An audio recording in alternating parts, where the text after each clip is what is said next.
The sun, our steady star. For billions of years it has burned, pouring light across the void, warming every tide and turning darkness into day.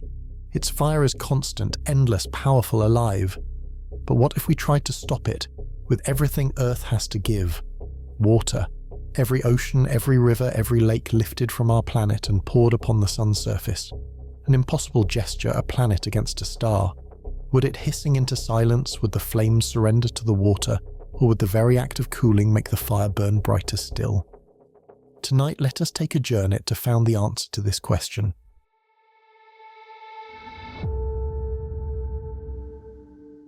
The sun is not a normal ball of fire. It is a colossal balance between gravity and pressure, collapsing and expanding in the same breath. Every second it converts more than 4 million tons of matter into light. That light is the reason you can read these words, the reason oceans move, the reason shadows exist. If you could stand far enough to see the entire sphere, it would appear gentle, golden, breathing slowly in the dark. But beneath that calm surface lies a sea of plasma 10,000 times more violent than any storm on Earth. Temperatures at the core exceed 15 million degrees Celsius, where atoms surrender their boundaries and fuse into new elements. Now imagine this, you're floating at the edge of its corona. The sun fills your entire horizon, a golden wound in the sky. Every heartbeat it throws out streams of charged particles, solar wind racing toward the planets at nearly 400 kilometers per second. At this scale, our home is a dust mote adrift in a radiant tide. If the sun were the size of a common basketball, Earth would be no larger than the tip of a pen circling 10 meters away. You can almost feel the rhythm of that orbit, the slow dance that keeps oceans from freezing, forests from burning. We are balanced between gravity's pull and the sun's fire, forever caught in the safe middle of catastrophe. This is the furnace we orbit the star that weighs 330,000 times more than Earth, holding the planets like beads on an invisible thread. To understand what would happen if we poured all our oceans onto it, we must first grasp this immensity, a world so vast that even imagination must bow before it. And yet, for all its burning power, the sun needs its opposite to exist. A sea of fire balanced by a world of water. That world is ours. Earth, small, blue, fragile, wears its oceans like a veil. More than 71% of its surface is liquid, a moving mirror that catches the sunlight and throws it back into space. In total, those oceans hold about 1.3 billion cubic kilometers of water. It's a number too large to feel so. Imagine this: if every drop were gathered into a single sphere, that globe of water would measure over 300 kilometers across, wider than the distance from London to Rome. Suspended in orbit, it would shine pale blue against the black like a second moon. Now take a breath. You and I are standing on its edge, the great boundary where rock meets water, where the planet's memory moves in slow motion. The waves that touch your feet tonight are the same waves that once brushed against the skin of ancient continents. Each molecule here has lived 1,000 lives, rising as vapor, falling as rain, sliding down rivers, freezing into ice and melting again. But measured against the sun, this immensity turns to almost nothing. The sun outweighs Earth by 330,000 times. All the water on our planet would make less than a single tear within its core. And yet that droplet carries the entire story of the life. It cools continents, feeds clouds, powers weather, and keeps the thin layer of habitability alive. Imagine now the distance from this quiet beach to the sun, 150 million kilometers, roughly 4,000 trips around the Earth. Between the cool salt air and that burning sky lies the span of everything we call safe. The sun blazes in silence, and the Earth answers with the hush of waves. From that balance, a single question emerges. What would happen if everything blue were offered to the light? Let's turn that question into a formal hypothesis. If we gathered every molecule of water, every ocean, glacier, river, and drop of rain, and directed it toward the sun, would the star dim? Would its surface boil? Or would the reaction feed it, making it burn brighter? Science begins not with certainty, but with the courage to ask such impossible things. So we treat this not as fantasy, but as an experiment of scale. Before attempting it, we need to understand what it means to cool a star. On Earth, water extinguishes flame by absorbing heat and removing oxygen, but the sun is not fire as we know it. It is fusion hydrogen atoms crushed together under gravity until they merge into helium, releasing energy. There is no oxygen to remove, no surface to soak. To quench it, one must rewrite the equation of its existence. Imagine now, as scientists have done for centuries, an experiment in stages. Step 1, a single cup of water delivered to the edge of the solar corona. Step 2, a lake. Step 3, an entire ocean. Each scenario scales the same idea, measuring not outcome but proportion. How much mass, how much energy, how much distance separates us from affecting something so vast? Numbers give shape to wonder. The sun's energy output, its luminosity, is about 3.8 1026 watts. In 1 second, it radiates more power than humanity has ever used in all of history. To counter even a fraction of that radiance, we would need not millions, but billions of times the mass of our oceans. Still, the mind insists on asking, what if we tried anyway? Think of it as a thought voyage, a slow ascent through scales of the impossible. You could start by sending a droplet, a probe carrying 250 milliliters of water into the sun's neighborhood. At that distance, 6 million kilometers from the surface, the droplet would vanish instantly, vaporized by radiation, before it even knew it had arrived. Yet even this disappearance is a kind of data. It tells us that the sun's boundary is not a surface, but a field of energy, a domain where matter becomes light. Now expand that image. Picture draining a lake, perhaps Lake Superior, and sending it upward through space. Imagine the logistics: pumps, pipes, ships, rockets, each one doomed, but all of them teaching us what it means to measure limits. Science grows in such failures. Every impossible experiment maps the edges of possibility. And beyond the mathematics, there's something else: an emotional gravity. Why do we imagine such acts? Perhaps because the human mind is a mirror of its cosmos. It wants to see what happens when opposites meet, when calm meets fury, when water meets fire. Our oceans are patient. They wear down continents grain by grain. The sun is restless. It throws flares that could swallow worlds. When these two meet, even in imagination, the universe becomes a laboratory of contrasts. So we design this grand hypothesis: 1. Deliver small quantities of water to the solar atmosphere, measure ionization, temperature change, plasma reaction. 2. Increase the scale: lakes, seas, entire oceans. 3. Observe whether any cooling occurs or whether the influx of hydrogen feeds new fusion. Finally, if the system still burns brighter, acknowledge that water, the gentlest element, has become fuel for fire. That is the framework. We will follow each chapter, a new stage of escalation. Each step will test the same paradox, the attempt to extinguish energy, by giving it more of itself. In this journey, we will keep one rule: to stay anchored in evidence, but to let curiosity drift just far enough to touch wonder. We will speak of distances and heat, of pressure and plasma, but also of what it means to stand under a sun that can never be cooled. So let us begin the experiment not as conquerors of the cosmos, but as its listeners. From the quiet blue of our planet, we will reach outward toward the golden storm and see what truth reveals itself in the meeting of water and light. The idea is set. The hypothesis has shape. Now it needs a test. From imagination, we move into instrumentation. Our first experiment will not drain an ocean or move a mountain of water. It will send only a few hundred milliliters, a simple cup. But to place that cup near the sun, we must fight gravity itself. The calculations begin. The delta V, or change in velocity required to reach the sun, is far greater than what's needed to leave Earth. Traveling to Mars demands speed. Approaching the sun demands precision. To fall inward, we must first cancel the Earth's orbital motion, about 107,000 kilometers per hour, so that the craft no longer circles the sun but drops toward it. Imagine that challenge. To send even a small probe, we must push against the momentum of our entire planet's orbit. It's like trying to throw a stone straight down from a carousel, spinning faster than sound. That's where the Parker Solar Probe enters the story, the fastest object ever built by human hands. It weighs just over 555 kilograms, yet it carries instruments that can survive the heat of proximity to a star. Using repeated slingshots around Venus, Parker gradually reduces its orbital energy, carving a tighter and tighter ellipse around the sun. On its closest pass, the perihelion, it will skim within 6.2 million kilometers of the solar surface, closer than any spacecraft in history. You can picture it now. The control room is quiet except for the hum of cooling fans. Screens glow with lines of telemetry: temperature, velocity, radiation flux. A soft vibration begins as Parker corrects its trajectory. You're there watching the numbers shift. The instruments tremble as sunlight floods the sensors with ionized dust. Each adjustment burns fuel measured in grams but translates into thousands of kilometers of difference. Outside the probe, there is no air, no sky, only a storm of charged particles moving faster than comprehension.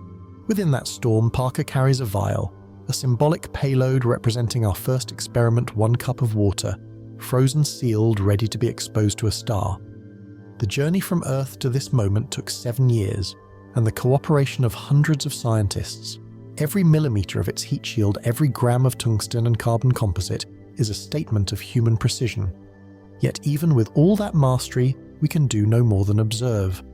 The probe's instruments read temperatures beyond a 300°C on its surface, while the plasma outside whirls hotter than 1,000,000 degrees.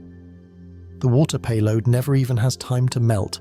It vaporizes instantly, disassembling into hydrogen and oxygen ions that vanish into the solar wind. And still the data matters. In the curves of those readings lies the truth we seek, that the sun cannot be touched by water, it transforms it. From this single droplet, we learn how immense the problem truly is. The hypothesis remains, but now it carries the weight of evidence. Now we attempt to go further. The next approach must be deeper, closer to the furnace itself. Imagine standing in the control center as mission planners debate their calculations. The trajectory curves across the monitors, elliptical orbits narrowing with each pass. The sun glows in the corner of the screen like a wound that keeps expanding. To fall inward, Parker must give away its speed around the sun. Engineers call this delta V, but you can think of it as permission to fall. At this point, the probe is moving 107,000 kilometers per hour relative to the sun. To reach deeper into that gravity well, it must counteract that velocity through repeated flybys around Venus. Each flyby is a small act of cosmic negotiation. Venus slows the spacecraft by stealing a fraction of its energy, like a dancer catching and redirecting a partner's spin. 7 times the planet will do this, each pass peeling away momentum until the sun's pull becomes irresistible. As Parker descends, the light changes. From Earth's orbit, sunlight feels golden gentle. At 10 million kilometers, it becomes white and sharp. At 6 million, it turns violent, a flood of photons so intense that a square meter receives 500 times the heat of midday Earth. You're watching through the probe's sensors now. Outside, there is no sound, but radiation crackles through the detectors like static. Magnetic fields twist and snap. The corona flickers in waves of plasma that stretch hundreds of thousands of kilometers. Each second, Parker sends back whispers of information, particle counts, magnetic turbulence, solar wind speed. The instruments vibrate as if they can feel the heartbeat of the star. The onboard thermometer reads temperatures that would vaporize metal in an instant, yet the carbon composite heat shield holds glowing at 1/400 to 1°C, but protecting the instruments behind it where it stays near room temperature. You yourself are standing beside it, looking out. The sun fills your entire sky now, no longer a disk, but a wall of motion. Loops of plasma rise and fall like molten tides. The surrounding space glows faintly with stray atoms, their paths curved by magnetic storms older than Earth. At 6 million kilometers, the boundary between emptiness and matter blurs. There is no atmosphere, yet particles fly so thick and fast that it feels almost like wind. Here the idea of distance begins to dissolve. The sun is no longer there, it is everywhere, a field of radiation pressing against your skin. Then the moment of exposure. The probe releases its payload, one symbolic capsule representing that first cup of water. A sensor tracks its transformation in milliseconds. First vapor, then ions, then silence. No trace remains. On Earth, scientists watch the data flatten on their screens. The graphs dip, then steady. The star remains unchanged, not cooler, not dimmer, only brighter as if amused. And so the first attempt fails beautifully. But in that failure lies clarity. The sun cannot be fought at its edge. To test the next hypothesis, we must scale the idea upward to something greater than a probe, greater even than technology. We will need oceans, and we will need imagination vast enough to move them. The transmission from Parker fades into static. Then the final data arrives, a small cascade of numbers blinking on the screen, all that remains of years of engineering and the dream of touching the sun. The experiment is complete. 1 cup of water carried through 7 Venus flybys, accelerated and slowed by gravitational ballet, vaporized before a single droplet could meet light. From the outside, it seemed anticlimactic. but science is often built upon quiet disappointments that redraw the edges of what's possible. In the hum of the control room, every scientist knows the truth. Even failure is a kind of revelation. The readings are analysed line by line. No measurable fluctuation in the sun's radiance. No change in spectrum. No deviation in the heliospheric current sheet. What the sun consumed was statistically nothing, a single breath lost inside an infinite storm. And yet, that nothing tells us everything. At 2 million kilometers from the solar surface, Parker encountered temperatures near 1400 ig, though the surrounding plasma swirled above 1 million degrees. The probe's instruments detected a surge of protons and electrons as the sample vaporized its molecules, torn apart by photon flux, then absorbed into the solar wind. In less than a millisecond, hydrogen from that cup of water joined the same reaction that fuels the star itself. Think about that for a moment. What we tried to cool the sun with became its food. That's the first paradox of the experiment water, the universal extinguisher transformed into fuel. A single molecule of H2O divided by light yields 2 atoms of hydrogen, the very element the sun consumes through fusion. In attempting to silence the fire, we gave it a whisper more to sing with. You can almost imagine those atoms now spiraling inward, lost among trillions of their kind. Each one a minuscule addition to a stellar furnace that converts 620 million metric tons of hydrogen per second. The water from Earth, even if multiplied a millionfold, would vanish into that equation, statistically invisible, yet philosophically enormous. Still, the data reveals subtleties. During the brief exposure, Parker recorded a microfluctuation, a localized ion density anomaly that lasted 0.003 seconds. It's almost poetic, a fingerprint of our attempt gone before it could even register. But in that trace lies a message about scale. The sun is not a body that reacts to intrusion. It absorbs, integrates, and continues. It doesn't reject the water, it becomes it. And this realization begins to shift our hypothesis. If the sun cannot be cooled, perhaps it can only be altered by participation. Every element, every atom added to its system joins the cycle of fusion and radiation. To change the sun, we would need not resistance, but proportion, mass significant enough to compete with its own gravity. Here the human perspective starts to tremble. We measure things in oceans, mountains, planets, yet even those words collapse in the face of stellar magnitude. A single second of solar output equals the total energy Earth receives in 100,000 years. Every moment we orbit this star, we live in the fallout of that energy, a byproduct of balance too vast to modify. Imagine watching the playback of Parker's data. Each spike on the graph is a heartbeat, each dip a blink. For the first time, we saw the sun not as a disk in the sky, but as an ecosystem, storms of plasma, loops of magnetism, regions of calm surrounded by chaos. To approach it is to approach inevitability. No machine survives contact without surrendering something mass data purpose. You're still there in the silence of deep space, looking back toward Earth, a pale dot almost invisible against the solar glare. All that distance, all that fuel, all that hope for a single conclusion. Our scale is smaller than our questions, and that's all right. Because it is from such humility that science grows. So the results stand, the sun remains unchanged. The probe survives, scarred and triumphant. The water is gone, absorbed into the breath of a star. But the experiment leaves us with new instructions. If a droplet cannot touch the sun, then the next attempt must be larger. We will need to think in oceans, not in cups. We will need to move beyond instruments toward planetary imagination. The droplet is gone, absorbed, not even a ripple left behind. The first experiment ended with silence, yet silence is still data. It told us the scale of futility, how a single cup of water disappears into the breath of a star. But in science, when something is too small to measure, we make it larger. We amplify. We build. So the question grows, if one cup cannot touch the sun, what about a lake? On the northern edge of our world lies Lake Superior, vast enough to drown the horizon. 12,000 cubic kilometers of water, cold and unmoving, waiting. Imagine standing on its rocky shore. The wind smells of iron and pine. Waves strike against the cliffs in rhythms older than memory. Now imagine that this entire body, the fifth of all fresh water on Earth, must be lifted into the sky. The numbers come first, as they always do. To drain the lake completely, we'd need to move roughly 1.2 x 1016 cubic meters of water. 1 cubic meter weighs a metric ton. That means 12 quadrillion tons must rise out of Earth's gravity well. The energy required would exceed humanity's annual global power consumption by millions of times. Let's pretend we ignore the cost. We simply want to know how. Method 1: pipelines. If we used an oil pipeline of average industrial flow 3 million barrels per day, it would take 70,000 years to empty the lake.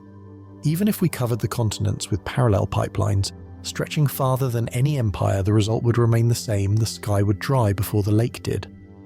Method 2: pumps. The most powerful on Earth, the Nighthouse pump moves about 200 cubic meters per second.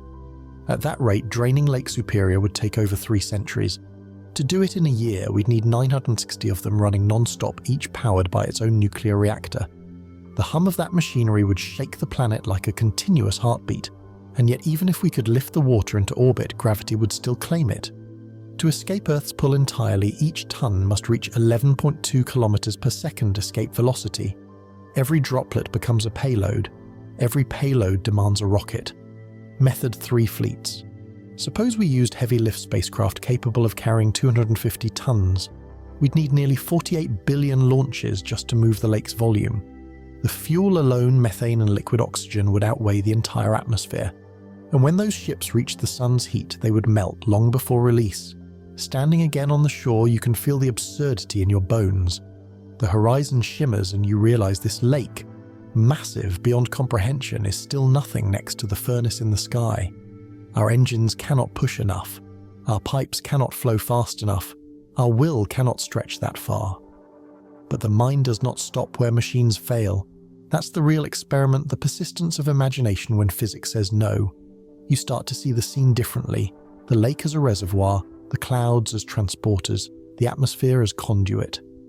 Perhaps we do not launch ships. Perhaps we build a bridge of flow, a structure that links Earth and Sun in one continuous stream. The question shifts from how much energy to what form could survive that journey. A pipeline across the vacuum, a hose that reaches the star. Impossible, yes, but only as impossible as the first flight once seemed. That thought becomes the seed of our next construction. The dream of a cosmic hose begins here at the edge of Lake Superior, where imagination finally dares to bridge the gap between ocean and sun. The first equations of transport begin to unfold. Numbers cascade across simulation grids, pressure, mass, velocity. They no longer describe an experiment, they describe an economy. To move 1.2 1016 cubic meters of water from Lake Superior, the system must be expanded to planetary scale. The mass equals 12 quadrillion tons, and the energy required to lift it beyond Earth's gravity well exceeds all global power production by a factor of millions. Scenario 1: pipeline networks. At the flow rate of industrial oil transport 3 million barrels per day, the lake would empty in 70,000 years. Even if every continent were crossed with parallel lines, the timescale remains geological, not human. Scenario 2: high-pressure pumps. The strongest pump on Earth, the Nighthouse turbine, moves 1,200 cubic meters per second. At that rate, Lake Superior would take over 3 centuries to drain. Reducing the period to a single year would require 960 synchronized reactors, each the size of a small city. The noise alone would shake bedrock. The electrical demand would eclipse every grid we have ever built. Scenario 3: direct launch. Each heavy lift spacecraft capable of lifting 250 tons would need to accelerate beyond 11.2 kilometers per second to escape Earth's gravity. The total requirement is 48 billion launches. The propellant mass, 48 trillion tons of methane, and 192 trillion tons of liquid oxygen, would outweigh the entire atmosphere. Even with continuous production, the exhaust would alter climate irreversibly before the first 1,000 missions reached orbit. The numbers converge toward a single realization: the physical feasibility of transport dissolves into environmental cost.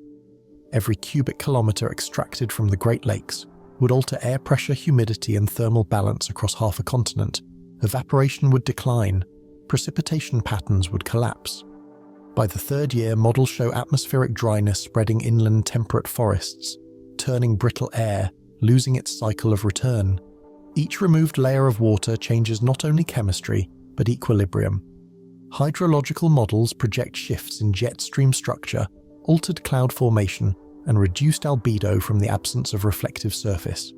Average regional temperatures rise by 1.8 degrees within the decade. The economic curve parallels the thermodynamic one. Every cost line becomes asymptotic, approaching infinity as the system expands. At some point, the equation ceases to describe an investment. It becomes an act of conversion, trading planetary stability for data. The environment becomes the first ledger of consequence. With every ton of water removed, ecosystems recalibrate. Fish populations vanish as salinity rises. Soil moisture decreases by measurable percentages. River deltas retreat inland. The process that began as a controlled experiment becomes a slow dehydration of a biosphere. Thermodynamic feedback amplifies the effect. The loss of evaporation reduces cloud cover. Less cloud cover increases surface heating. Increased heating accelerates the very drought that extraction began. Within simulation, this loop forms a stable attractor, a runaway system where action reinforces consequence. Economic models reach the same pattern. The cost to cool a star increases with every degree of heat generated on Earth. The paradox is not poetic, it is mathematical. To attempt balance at stellar scale demands imbalance at home. From orbital perspective, satellite telemetry would record the change as a shift in optical reflectivity, one less mirror on Earth's surface. The lake becomes a darker patch on the planet, absorbing more light than it reflects. Solar energy, once scattered back into space, now stays trapped as infrared radiation. Climate analysts note the feedback: average global temperature plus 2.1°. Rainfall reduced by 40% in mid-latitudes. Atmospheric composition: minor methane increase due to rocket emissions. Each figure folds into the next. There is no need for narrative, the data itself tells the story. On simulation screens, energy flow diagrams overlap into near saturation. Pipelines radiate from the Great Lakes like veins of light. The pumps form concentric patterns of power demand. At scale, the infrastructure resembles a nervous system, one that consumes itself while trying to reach the sky. In the final projection, the lake is gone. Evaporation has ceased. Humidity gradients flatten. The region stabilizes into a dry basin of mineral dust, where sunlight reflects without shimmer. Atmospheric modeling shows aerosol dispersal over the northern hemisphere, aluminum oxide, silicon, calcium carbonate, all residues of human industry now suspended as haze. Economics reduces to entropy. Every calculation concludes with the same result: energy outpaces purpose. The system works, but it erases the reason for working. The planet remains functional. The model remains logical, but the air, the heat, and the balance of water are no longer the same. Still, the experiment begins. Thousands of launch vehicles ignite across the northern hemisphere, a synchronized lattice of motion. Each carries a fraction of Lake Superior's water, supercooled, sealed within containment tanks propelled beyond the atmosphere. Trajectory computers trace perfect arcs toward the sun. For a brief moment, mathematics appears victorious. At altitude, air thins. Engines transition from oxygen intake to self-contained fuel. Temperatures rise, then stabilize. Guidance telemetry reads nominal. But beyond Earth's magnetosphere, the first deviation occurs. The radiation flux doubles within hours. Solar wind particles, electrons, protons, and alpha rays collide with each hull, charging the ships with static potential beyond design limits. One by one, containment systems begin to fail. The data shows it clearly. Internal temperature 4,000 degrees. Surface integrity compromised. Fuel efficiency falling. The orbiting fleet, still millions of kilometers from its target, begins to vaporize under invisible pressure. From ground-based observatories, the signals shift in tone, first as simple distortion, then as silence. Spectrometers detect the composition of the failure ionized aluminum-carbon fragments, traces of vaporized oxygen. Each ship disassembles into particles long before it reaches the 6.2 million kilometer perihelion, where Parker once passed unharmed.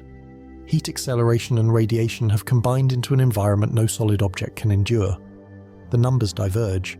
Simulations no longer match telemetry.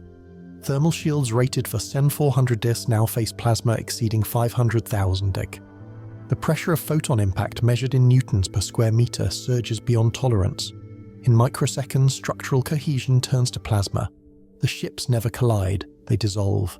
For a few seconds, instruments on Earth record a faint increase in reflected sunlight scattering from the metallic dust now orbiting the sun. Then even that fades. The lake's mass, once solid and measurable, becomes part of the stellar wind. Every layer of monitoring confirms the same sequence. 1. Ignition. 2. Acceleration. 3. Vaporization. 4. Silence. The sun remains unchanged, its luminosity constant at 3.8 times 10 to the 26th watts, its spectrum identical, no reduction in solar output, no evidence of cooling. The total influence of 12 quadrillion tons of water registers as statistical noise, absorbed, distributed, and erased. The hypothesis of physical intervention collapses. There is no scale small enough to succeed, and no technology large enough to matter.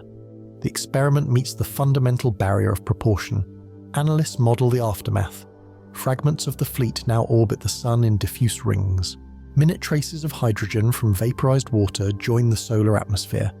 Spectral data confirms a slight increase in hydrogen density near the ecliptic, too small to alter fusion rates, yet enough to prove assimilation. The sun consumes even its opposition. The environmental aftermath on Earth is equally precise. With Lake Superior emptied, local humidity falls below survival thresholds for vegetation. Temperature gradients invert. Cloud formation ceases. Regional wind patterns collapse as convection stops over the Great Lakes Basin. Energy imbalances ripple outward through the troposphere, altering jet streams, displacing polar air. Every attempt to model compensation fails. Equilibrium has already shifted. There is no explosion, no visual spectacle, only numbers fading into stillness. The event exists entirely as data, a sequence of losses too fast for eyes, too final for correction. The experiment's end is not dramatic. It is procedural. A log entry in the system reads simply, status terminated due to structural vaporization at T+ and forward. Mass loss, 1.18 times 10 to the power of 16 cubic meters, converted to plasma state. Effect on solar radiance 0.00%. Then the interface clears. The silence that follows is not emotional. It is physical, the absence of signal after the final packet of data has crossed interplanetary space. Within that silence lies the first true result of the project, a measurement of impossibility. The experiment proves a constant. There exists no practical bridge between terrestrial matter and stellar fire. The energy required to reach the sun already equals or exceeds the energy it emits back. To cool a star is to rewrite entropy itself. All that remains is reflection. What has been achieved is not failure but definition. We now know the exact scale at which intervention collapses. Every attempt beyond this point belongs to theory, not engineering. So the record closes: the sun, unchanged. The Earth, altered. The experiment, complete. What began as movement ends as equilibrium. The water that once mirrored the sky now drifts as charged particles within it. And somewhere within the mathematics of fusion, the trace of that lake continues not as a scar but as a contribution to the light. The experiment is complete and the silence of its end lingers. We have watched ships dissolve water become vapor and data become ash. Nothing touched the sun, everything simply joined it. From that failure, a new hypothesis emerges. If no vessel can survive the journey, perhaps the vessel must become the journey. In other words, do not send the water to the sun, connect the Earth to it. The next design begins as a line, simple, elegant, terrifying. A cosmic hose stretching across 150 million kilometers linking ocean to star. It is the most audacious form of transport ever conceived, continuous flow through vacuum. Engineers start with the same constant, the speed of light, the weight of gravity, the fragility of matter. At first the problem seems laughable. No material can survive the heat gradient from 270 EDUS in interplanetary space to 500-600 EDUS near the photosphere. But design proceeds anyway because science always walks the line between absurdity and revelation. The first segment of the hose begins on Earth, anchored deep within the crust beneath what was once Lake Superior. Here, a massive intake system pulls the remaining reserves of groundwater upward through cryogenic filters. The base must resist both pressure and seismic stress. It is cooled by nuclear reactors that themselves require oceans of water to operate, an irony noted in the design documents but ignored. The middle segment spans open space. Constructed from carbon-titanium composites, its outer shell is layered with ceramic aerogels and electromagnetic shielding. Every kilometer contains sensor arrays, energy relays, and self-repair units powered by solar radiation. At this distance, sunlight alone provides more energy than the total electrical grid of Earth. Yet the challenge is not energy, it is endurance. Radiation pressure from the sun pushes continuously against the hose's structure. Each meter experiences differential forces equivalent to multiple tons. Magnetic fields twist the line into subtle oscillations. From far away, the system resembles a filament trembling between planets, a thread of glass strung through infinity. At the far end, the last 10 million kilometers of the hose are made from experimental material and alloy that combines diamond lattice with plasma containment fields. No one knows if it can exist outside of theory, but simulation treats it as stable for at least a few minutes. The terminal outlet opens directly toward the Sun's corona, controlled by magnetic gating valves. Within that region, plasma densities fluctuate, creating streams that oscillate like ocean waves. Through those waves, water from Earth would enter a state of immediate ionization, hydrogen stripped from oxygen molecules torn apart into plasma, compatible with the solar environment. Flow rate projections estimate 1 million cubic meters per second at maximum stability. At that speed, the entire Earth's hydrosphere could drain within a millennium. The Sun, meanwhile, would absorb the incoming hydrogen as additional fuel. From a distance, the structure would appear as a faint silver arc crossing the void. To an observer on Earth, it would cut across the night sky a visible bridge of light like a comet that never moves. Its surface would shimmer from micro-impacts and solar radiation. In some places, it would glow faintly blue, where ionized water interacts with the magnetic sheath. The system is perfect on paper, a seamless transfer between two gravitational wells. No launches, no fleets, only flow. Yet every model shows the same conclusion. Pressure differentials increase exponentially near the Sun. Thermal feedback loops propagate backward through the line. In the final simulation run, the hose holds for exactly 312 seconds before structural resonance fractures it from within. Still, the idea remains. It is the cleanest expression of human logic against cosmic indifference. If we cannot reach the Sun, we will connect to it. The data resumes. No movement, no sound, only a gradual shift in readings, subtle, steady, undeniable. Transmission confirms that the first stream of water has reached solar proximity. Molecules that once belonged to the Earth have entered a region where temperature, gravity, and radiation converge. Within that zone, matter ceases to behave as matter. Every molecule disassembles in a fraction of a second. Hydrogen and oxygen separate, drawn apart by heat that has no boundary. The instruments detect the consequence before the mind accepts it. Light increases, not enough to see with the eye, but enough for precision sensors to mark. The Sun has become slightly brighter. There is no mistaking the signal. The rise is consistent, gradual, persistent. Hydrogen from the introduced water has joined the star's own fuel. The Sun is not cooling, it is feeding. Each atom becomes part of the long reaction that defines a star. Protons collide, merge, and release energy that will travel outward for tens of thousands of years before reaching open space. That journey begins here with the water once held by a planet. The observation expands. Plasma density increases near the equatorial zones. The corona widens, shimmering faintly in ultraviolet imaging. The radiative output rises by a measurable fraction. This cycle continues self-sustaining, balanced only by its own pressure.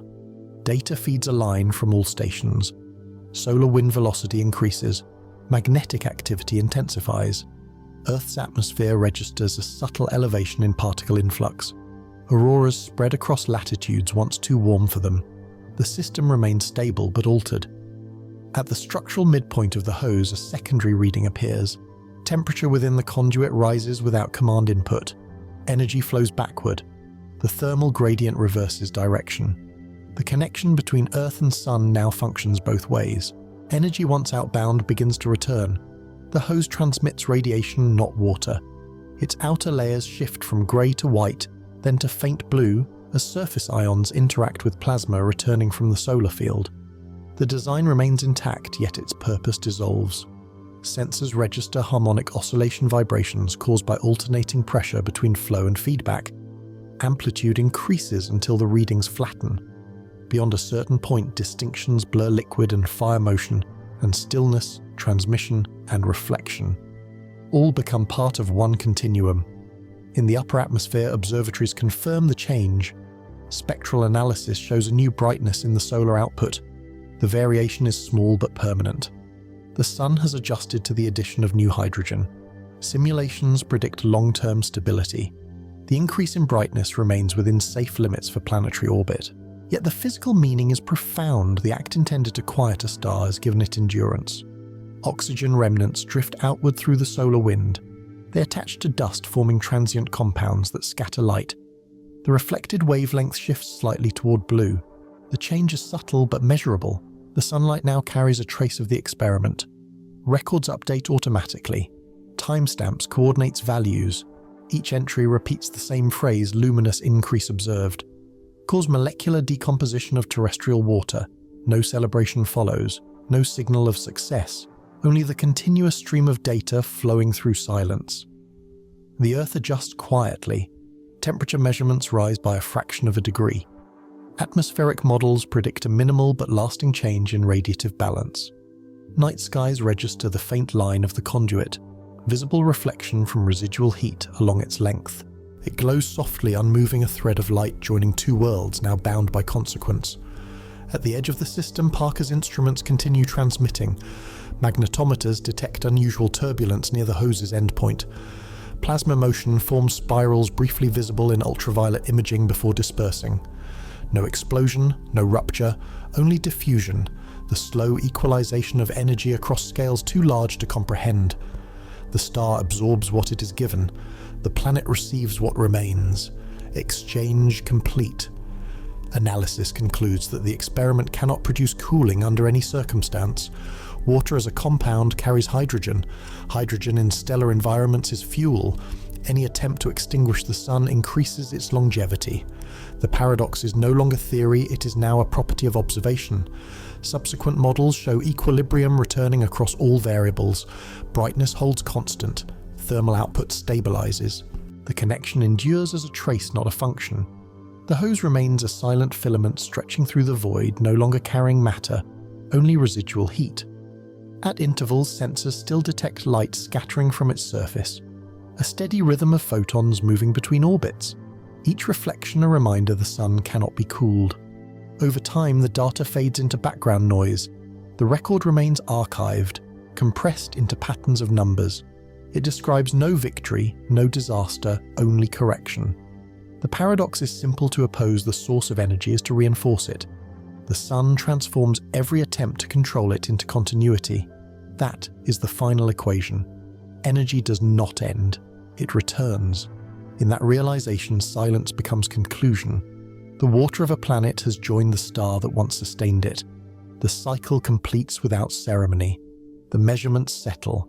The field stabilizes. And between the two bodies, the conduit remains faintly visible, a pale signature of curiosity written across the black. The results remain unchanged. The sun continues to shine steady and immense, though slightly brighter. The Earth, by contrast, is lighter, quieter, and missing a fraction of what once made it blue. When the experiment ended, the data revealed three truths. They are not lessons in failure, but boundaries of how the universe holds balance. Fire on Earth is chemistry. It breathes oxygen, consumes carbon, and vanishes when its fuel runs dry. It is fragile, depending on air and structure and space. When water meets that kind of fire, the flame collapses. The molecules take in heat, their bonds break, and what was burning returns to calm. This is the logic of cooling, the simple act of exchange. But the sun's fire is not of this kind. It is not a reaction of air nor a hunger of oxygen. It is the compression of being itself, matter, folded until atoms forget their shape. There, at impossible pressure, protons merge and form something new. From that collision comes light, and from light heat, and from heat every motion we know. It is not destruction, but transformation. Water cannot oppose that process because water carries hydrogen, and hydrogen is the essence of the fire itself. To pour it onto the sun is to offer it food. The comparison is final. Combustion ends energy. Fusion creates it. Every molecule sent in hope of cooling simply continues the cycle of creation. A star cannot be extinguished because its nature is to make more of itself. When the reaction concluded, the next truth appeared, one of scale. The Earth's total supply of water, the full measure of every sea and cloud and glacier, holds weight beyond imagining to us. But to the sun it is nothing. All the water of the world equals less than a fraction of the star's mass, no more than one drop in an ocean of fire. The sun outweighs the Earth hundreds of thousands of times, and the Earth itself is a trace suspended in its gravity. Even if every ocean had been lifted into the void, the difference would vanish within the glare. No measurement could detect it. What we call immense is invisible to a system built on immensity. The imbalance of scale is the first law of humility. between planet and star effect becomes almost zero, and that vanishing is not tragedy. It is simply proportion written across the sky. The final understanding lies not in reaction or scale, but in movement. Energy never ends, it only shifts form. When the water entered the sun and its molecules broke apart, nothing was lost. The fragments joined the flow of energy already streaming outward as light. Every second the star transforms billions of tons of its own mass into brightness. That light reaches us, and we call it warmth, or day, or life. The experiment only reversed the direction for a moment, the planet returning a part of itself to the source. Water became vapor, became plasma. Plasma became light. The circuit closed. But every circuit has a cost. Without oceans, the planet loses its pulse. Air dries. The slow breath between evaporation and rain ends. Without the dance of water and sky temperature no longer evens out. Heat spreads by day and vanishes by night. Wind loses its anchor and storms lose their reason. The surface begins to cool too quickly, then warms too much. The seasons stop speaking to one another. The thin air flickers in silence. The balance once created by oceans dissolves. No reflection from clouds, no shield from sunlight, no rhythm of return. Energy escapes the planet like exhaled breath that will never come back. The blue fades to grey, and the grey to dust. The earth that once shimmered with motion becomes a dry equilibrium, still exact and empty. In those numbers, there is no emotion, only precision. The experiment shows not defeat, but comprehension. The sun cannot be cooled because it was never meant to end. It converts matter to light, light to time, and time to memory. To challenge it is to join it. Everything that enters becomes part of the pattern. The law is simple, resistance is participation. In fusion, there is no conflict, only continuation. For the scientists who remain, the data becomes calm. Charts flatten, measurements stabilize. The line between success and futility disappears. The sun shines as it always has. The earth turns more slowly, not by mechanics, but by meaning. Energy flows outward, not in defiance, but in acceptance. And yet one question lingers quietly within the calculations. If a single lake or even an entire sea could not alter the sun, then what of everything? What if every drop of water on Earth were gathered, every tide, every river, every hidden reservoir beneath the crust and sent at once into that same consuming light? Would the balance change then? Would the total ocean of the Earth make even a small difference to a star that holds almost all the matter of its system? The next thought begins where the last ends a planet, without a sea standing beneath a star that burns stronger with every attempt to dim it. The data of the previous experiment concludes without change. The sun remains constant, the planet less blue. Only a question continues to form: if a single sea cannot alter the star, what occurs when every ocean is placed within its reach? This becomes the next hypothesis. In the deep silence of the Pacific, there lies a point of extreme equilibrium, the Challenger Deep. Its pressure exceeds 1,000 times that of the atmosphere. Temperature near freezing, light absent. At this depth, sound moves slowly, bent by density. Here matter compresses into stillness. It is chosen as the origin point. The experiment proposes not transport by distance, but translation through space itself. Each unit of transfer is a portal, a stable field allowing matter to pass between two coordinates without motion. To contain the full volume of the oceans, thousands must operate together. Each portal maintains a circular aperture of 10 meters surrounded by magnetic containment and gravitational correction. At steady flow, one gate transmits approximately a cubic kilometer of water per day before structural degradation. At planetary scale, such a system requires hundreds of thousands of gates. Their stability depends on equalized energy from reactors anchored to the oceanic crust. Pressure readings record the first trial as balanced. Each aperture opens for 0.7 seconds, transfers a pulse of mass, then closes. The ocean responds almost imperceptibly, its surface lowering by micrometers. Thermal variation increases along the trench walls. Seismic vibration follows brief and self-correcting. All systems hold. Subsequent trials extend duration. Every opening allows the movement of trillions of tons of water. The cumulative discharge equals the output of thousands of rivers combined. Spectral sensors in orbit detect a decrease in surface albedo. The blue tone fades, slightly replaced by grey reflection from exposed sediment. Hydrological models confirm descent of sea level at global scale. At full operation, pressure gradients converge. The average ocean depth diminishes by measurable intervals. Temperature above the trench falls. Evaporation slows as water mass reduces.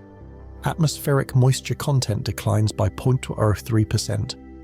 The rhythm of climate begins to adjust toward equilibrium without clouds. Each gate functions as part of a synchronized array. Energy drawn from the crust powers containment rings, held at constant temperature by superconductive channels. The data from the first week indicates no structural failure. Each portal maintains coherence even under changing salinity and pressure. Flow remains laminar, continuous, silent. The destination field located near solar perihelion receives the outflow. The transfer is not seen but recorded by radiation sensors. Molecules disassemble before reaching the solar surface. Hydrogen separates from oxygen. Ion traces blend with existing plasma. Spectral composition of solar emission shows no deviation beyond the margin of noise. The star absorbs every atom without alteration. Radiative energy from the Sun remains constant within 0.1%. Gravitational balance unchanged. Magnetic field stable. Fusion rate steady. The hypothesis confirms the earlier result. The addition of water does not diminish luminosity. The input becomes fuel. Planetary conditions diverge. Humidity collapses. Rainfall ceases. Atmospheric density declines as vapor vanishes. Surface pressure lowers, fractionally returning sound toward thinner resonance. The ocean continues its gradual withdrawal into the network of gates, and the exposed seabed begins to radiate stored heat. From orbital instruments, no motion is visible, only a continuous gradient shifting from blue to pale gold. The spectral index identifies the transformation as loss of reflective water film. Within days, average oceanic mass drops beyond critical threshold for climate stability. Temperature differentials between land and sea increase sharply, driving winds that have no moisture to carry. Within months, no water remains in free state.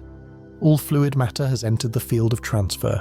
At the trench sensors register final equilibrium. Pressure and energy balance approach zero flux.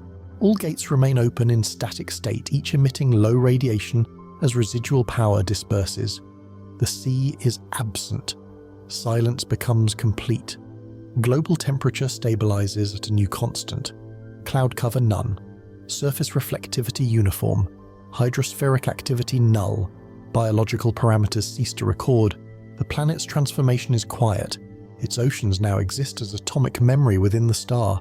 The Sun, unaffected, continues its emission across the void. No change, no reaction, no acknowledgement. The Earth remains dry and bright. The star endures vast and indifferent. The hypothesis completes itself without answer. The transfer concludes. Pressure within the portal array stabilizes. The ocean no longer exists as a surface. Its mass now translated, dispersed, and gone. The Earth cools in silence, but the data does not stop. Sensors orbiting near the Sun, most notably those of the Parker Solar Probe, continue to transmit a constant stream of numbers. They register something subtle, almost imperceptible, a change in the star's rhythm. The first signals arrive as minor fluctuations in radiation density. Thermal emission rises by fractions of a percent within the margin of measurement, but repeated across every wavelength. Plasma models compare current readings to those archived before the transfer. Each shows the same shift, an increase in brightness too consistent to be error. Hydrogen abundance near the outer convective zone has grown by a measurable but minute factor. The conclusion forms slowly confirmed by correlation. Every molecule of water once crossing the threshold of the solar field disassembled completely. Oxygen atoms drifted outward, ionized and scattered by radiation pressure. Hydrogen, lighter and more responsive to magnetic flow, fell inward toward the star. There it merged with the constant circulation of plasma, becoming indistinguishable from native hydrogen. The Parker instruments observe this influx indirectly through Doppler analysis and magnetic field deviation. The increase in particle velocity is consistent with local enrichment. The Sun has accepted the Earth's oceans without resistance, and the effect is simple. The total hydrogen mass of the star is increased. The difference is small beyond comprehension, less than 1 part in a trillion of the Sun's total mass, but measurable. Theoretical models predict a temporary elevation in fusion rate, enough to alter radiative output by approximately 0.002%. For a human eye, invisible. For instruments, clear. The star, in taking what was offered, becomes fractionally heavier, fractionally brighter. No turbulence follows. The stellar surface remains smooth. The photosphere unchanged in pattern. Sunspots appear at the same latitudes. The chromosphere emits with the same cadence. Yet in spectral data, the line broadens, faintly evidence of slightly denser energy flow. It is the quietest form of transformation addition without visible consequence. The process of hydrogen assimilation continues for days after the last transmission from the trench. Each particle drawn inward along magnetic filaments joins the endless burning. Energy released by these reactions travels slowly outward, taking thousands of years to emerge. By the time it reaches open space, the memory of its origin, the oceans of Earth will no longer exist anywhere but in this light. Telemetry from Parker's heat shield records a faint sustained increase in solar wind velocity. Proton density rises near perihelion, consistent with the expected expansion of the solar corona. The data aligns perfectly with predictions of slight fusion acceleration. What was intended as cooling has become feeding. The solar constant, once 1361 watts per square meter at Earth's orbit, rises by less than 1/10 of 1 unit. A small number, but permanent. Climate simulations on Earth register the change as irreversible, an infinitesimal brightening of the entire sky. The sun does not respond with violence or imbalance. It simply continues at a marginally higher intensity. Its mass grows, its luminosity adjusts to fit the new equilibrium. Scientists analyzing the readings describe it in one phrase: non-destructive integration. No shockwave, no eruption, no instability. The sun has incorporated an ocean and remained itself.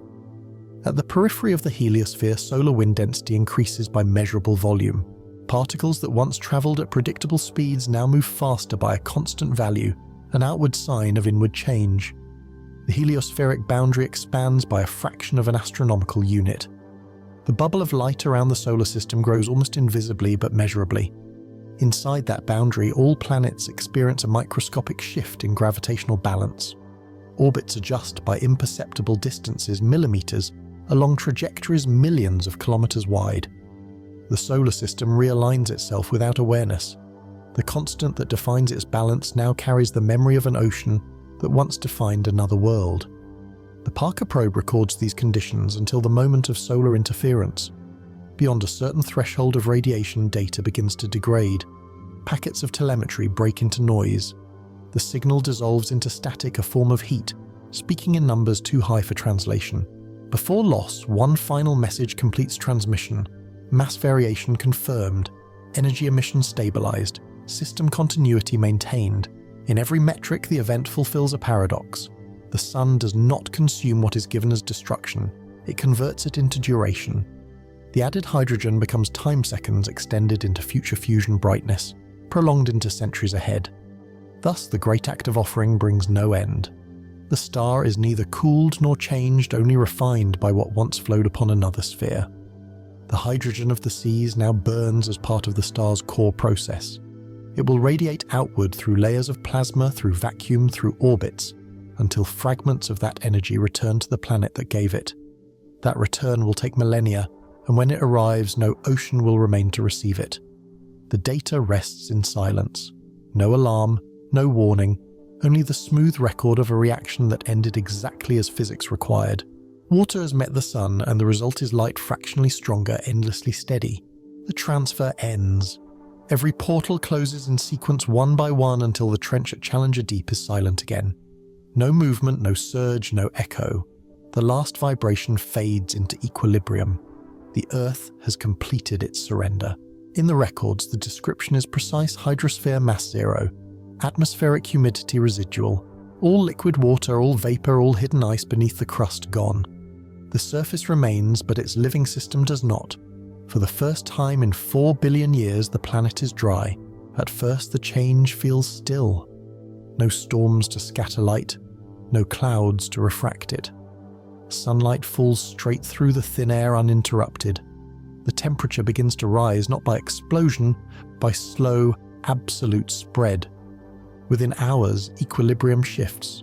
The oceans once absorbed excess heat and released it in cycles. Without them, nothing carries that balance. The seas were the breath of the planet, inhaling and exhaling heat with each rotation. Now the lungs are gone. Thermal simulations predict the curve accurately. Within 10 days, global average temperature climbs beyond 50 degrees Celsius. At the equator, soil fractures under direct sunlight. Moisture evaporates from rock itself. In shadowed regions, minerals sublimate, turning to vapor that never condenses. Within a month, the mean surface temperature stabilizes near 60°F, a new constant, absolute and relentless. Wind continues for a while, searching for gradients that no longer exist. Without evaporation, convection weakens. Currents in the upper atmosphere slow to stillness. What remains is a circulation of dust particles of salt, silicate and bone, drifting through a sky too thin for clouds. The last raindrop fell before the second week ended. After that, only vapor moved, and even that vanished into the thinning air. The data shows a planetary silence. Rainfall suspensed, cloud coverage 0%, hydrospheric exchange null. The hydrological cycle, once a continuous rhythm linking ocean air and land, ceases completely. The chain that cooled the crust and fed the wind is broken. Satellite imaging records continents expanding. Where there were coastlines, there are plains of crystal salt. Where there were trenches, there are scars of white mineral reflecting sunlight. Every basin shines. The planet's albedo doubles, reflecting light back into space, but too late. The atmosphere has already lost its moisture. The heat cannot leave. In absence of water, the ocean currents, the hidden arteries of climate collapse. The Gulf Stream halts. The circumpolar flow stops winding around the southern cap. Without circulation, temperature divides sharply between regions. Day and night form extremes. The equator burns. The poles remain cold only in name. Within a few weeks, even permafrost yields to the new equilibrium. Glacial remnants melt not into rivers but into vapor. No liquid phase remains stable. Every record from biosphere monitors declines towards zero. Marine organisms vanish first, deprived of medium. Photosynthesis halts as plants lose moisture from roots and leaves. Animals migrate towards shadow, then underground. But without rainfall, without atmosphere thick enough to hold humidity, all systems converge on stillness. Extinction becomes not event but condition. The Earth begins to change color. Blue turns to copper green, to ochre white to gray. The ocean's basins, seen from orbit, resemble the hull of an ancient vessel stripped and corroded. The continents gleam like rusted plates beneath a merciless star. Where once there were tides, there are now lines of sediment etched like the marks of retreating fire. It is here that the analogy forms unprompted and precise. Earth is now a dry ship, its hull cracked, drifting across a desert of orbit. It carries the memory of water in patterns of erosion, in fossils, in crystalline dust. Every ripple that once danced on its surface has been replaced by stillness, sand frozen beneath light. Atmospheric density continues to decline. Carbon dioxide levels rise sharply as vegetation disappears, but without oceans to absorb it, the molecule has nowhere to go. Pressure falls toward that of Mars, though temperature rises toward Venus. A contradiction sustained by emptiness. By the third month, the ground no longer transmits sound. Without air, vibration travels only through solid matter. If one were to stand upon that surface, every footstep would echo through rock and fade into nothing. The sky would be clear, bright and silent, a field of white where clouds once swam. No horizon would blur the light, only edges sharp, metallic, endless. Magnetic records from the upper atmosphere show gradual decay. With oceans gone, the flow of conducting saltwater that once sustained the geomagnetic field weakens. Auroras vanish. The planet's shield against cosmic radiation fades. Particles from the sun strike directly unfiltered, heating the surface, further stripping atoms from the exosphere into the dark. The Earth begins to lose not just water, but itself. Long-term projections mark the sequence with precision. First moisture, then air, then dust, then silence. Within a millennium, the crust will oxidize into red haze. Wind will grind the continents to powder. The planet will appear from afar as a dull sphere, faintly luminous, reflecting sunlight but generating none. In the archives of the experiment, the final entry is concise: surface conditions stable. Liquid state absent, planetary function terminated. No catastrophe, no explosion, no collapse. Only continuity redefined as stillness. A planet once living has returned to equilibrium without motion. In this state, there is a strange form of peace. No sound, no storm, no tide, only thermal radiation whispering through the thin air. The Earth has become its own monument, a geometry of dryness beneath an unwavering sun. And somewhere in the data that describes its new orbit, a thought begins again. If water could not cool the sun, if oceans became only light, then perhaps the answer lies not in giving less, but in giving more.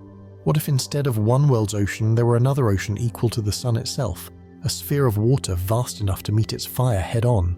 The hypothesis extends from silence. If every ocean could vanish and the Sun remain unchanged, then scale itself becomes the next variable. The question reshapes not how much water the Earth can give, but how much mass must exist before water becomes a star. The previous experiment ends with equilibrium Earth dry, the Sun fractionally brighter. The model expands beyond planetary scale. It introduces a single-term stellar equivalence. If the transfer of hydrogen increases luminosity without disruption, what threshold of accumulation transforms water into a source of fusion itself? The starting point is density. The average density of the Sun is 1.41 grams per cubic centimeter lighter than water, though bound by gravity strong enough to compress plasma into reaction. To achieve fusion, a mass must reach internal pressures high enough to force hydrogen nuclei together. Models indicate this requires a minimum of 0.08 solar masses, roughly 80 times the mass of Jupiter.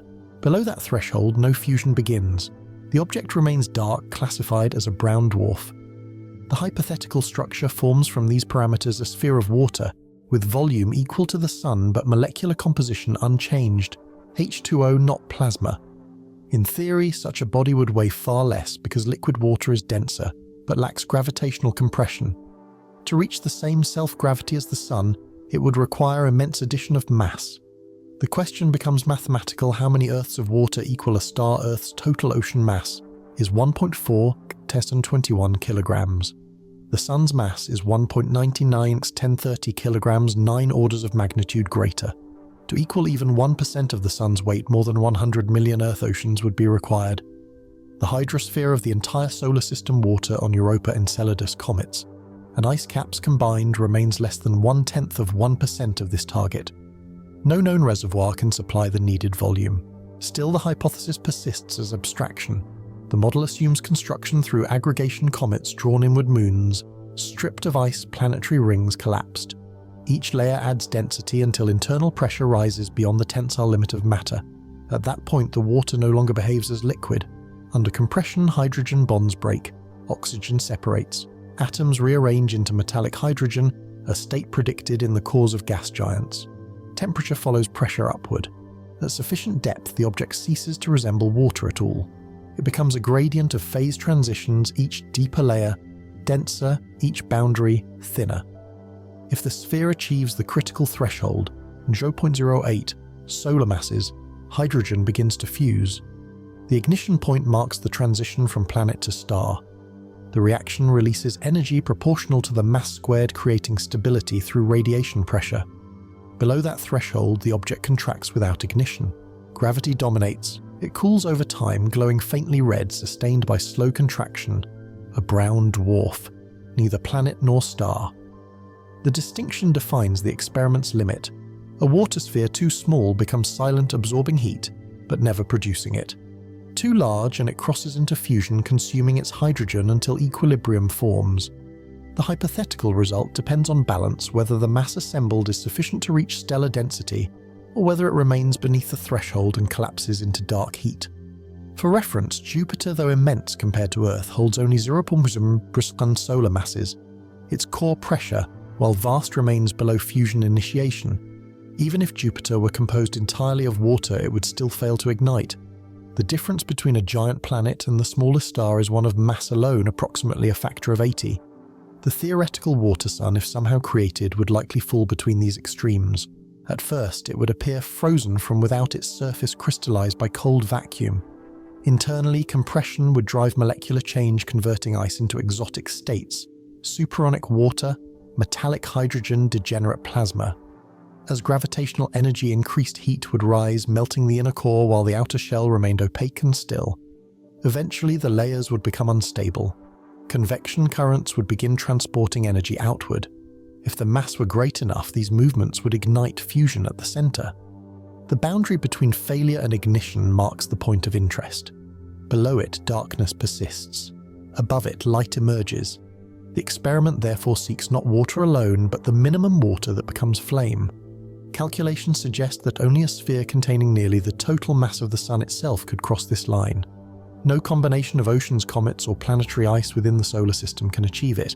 The concept remains theoretical, an exploration of limits rather than a plan. Yet the numbers reveal the paradox clearly. Water, the element that extinguishes fire, can itself become a star if enough of it exists. The model begins within vacuum. Outside atmosphere, outside orbit, no air, no temperature by common measure, only background radiation 3 degrees above absolute zero. Into that field, the hypothetical water sphere forms immense, silent, unshielded. It hangs in darkness equal in size to the sun, yet infinitely more fragile. The first reaction is not fire, but evaporation. At its boundary, contact with vacuum pulls molecules outward. Without atmospheric pressure, the outermost layer of liquid boils instantly, transforming into vapor.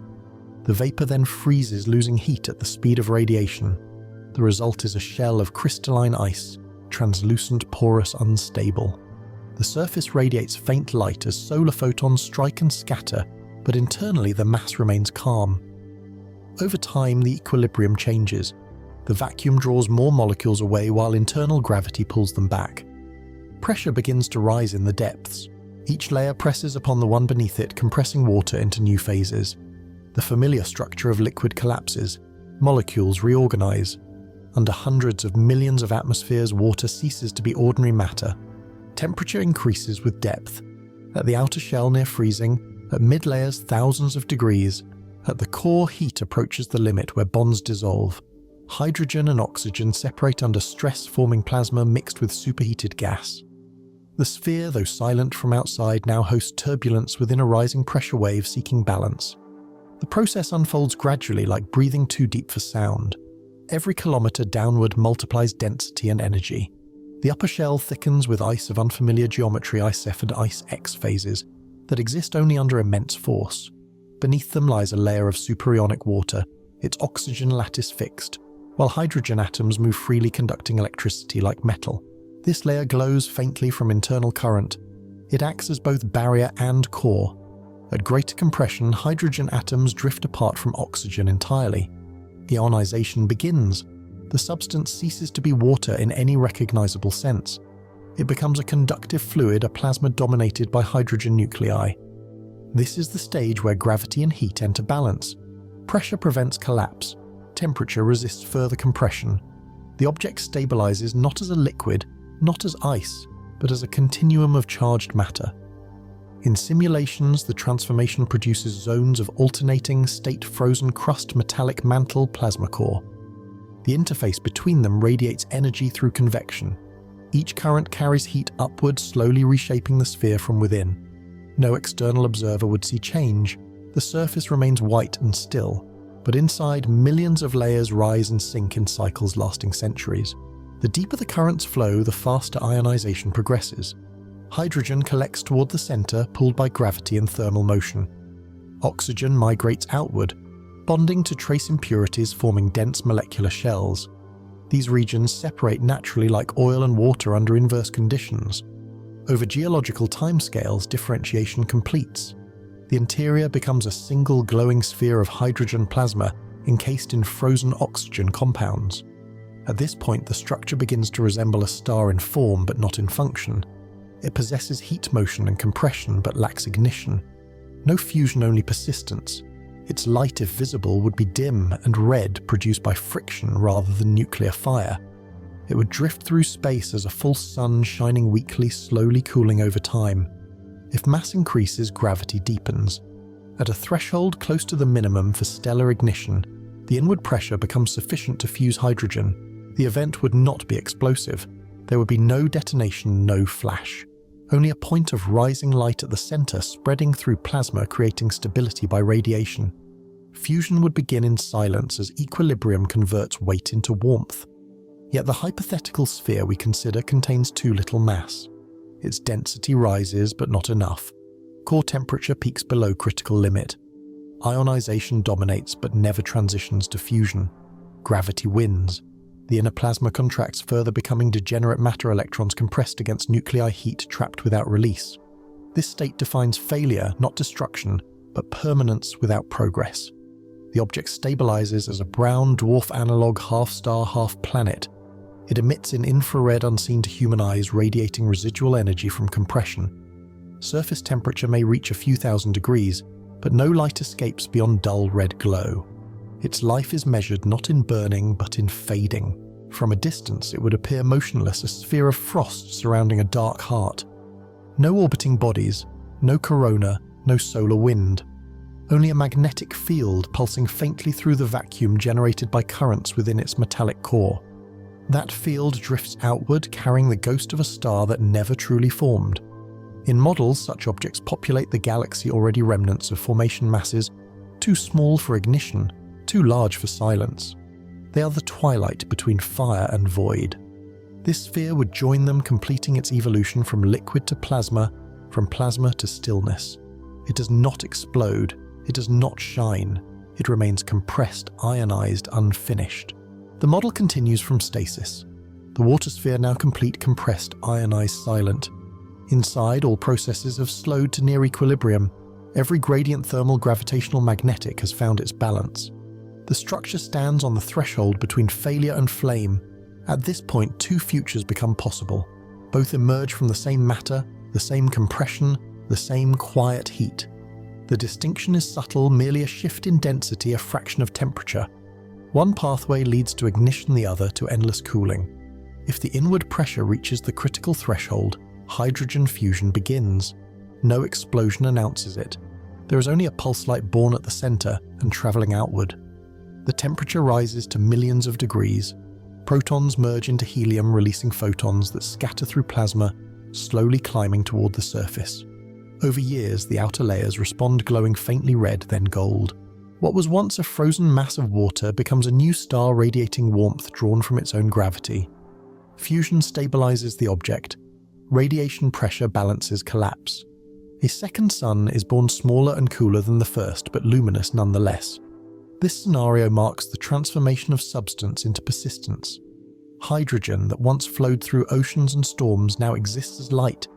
Its presence expands outward, forming a faint halo of energy that could sustain new orbits, new equilibrium. If such a body were placed near the original sun, the two would form a binary system locked in mutual pull.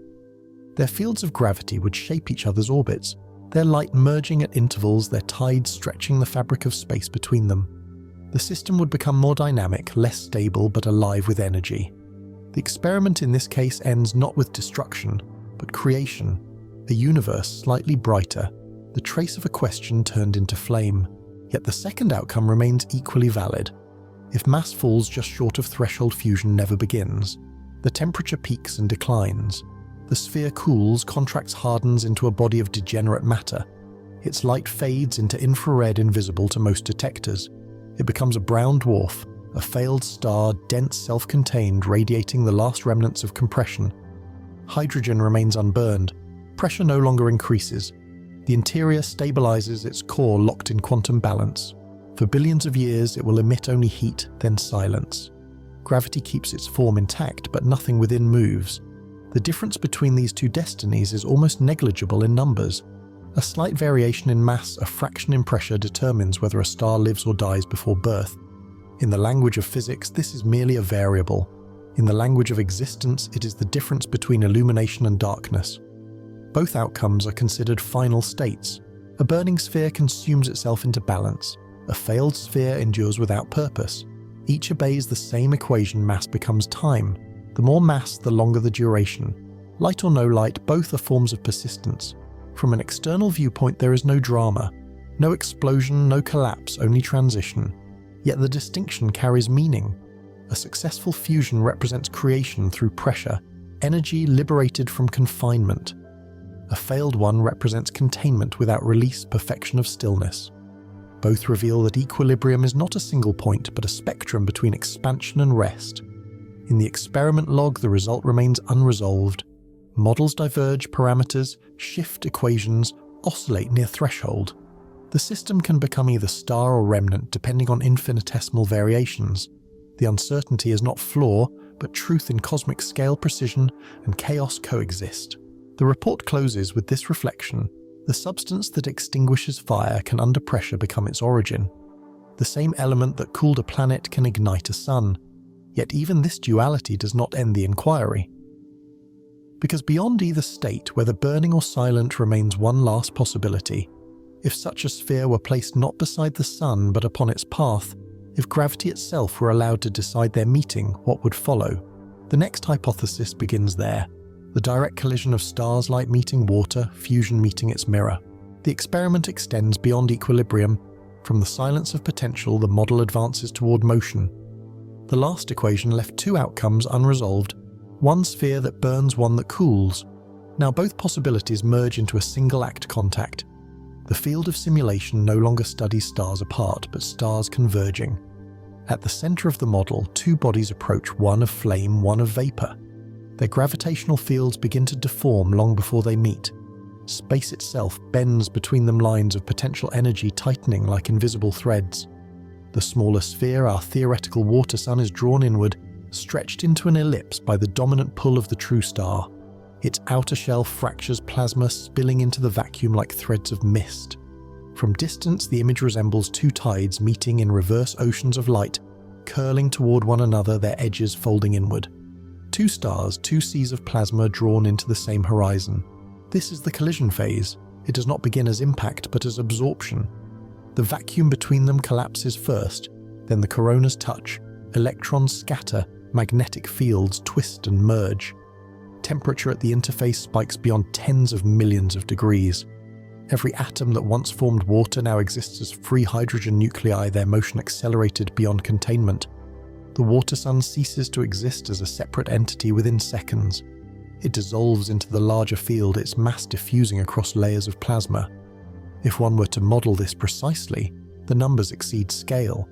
Pressure near the center reaches values high enough to distort atomic structure. Density becomes incompressible.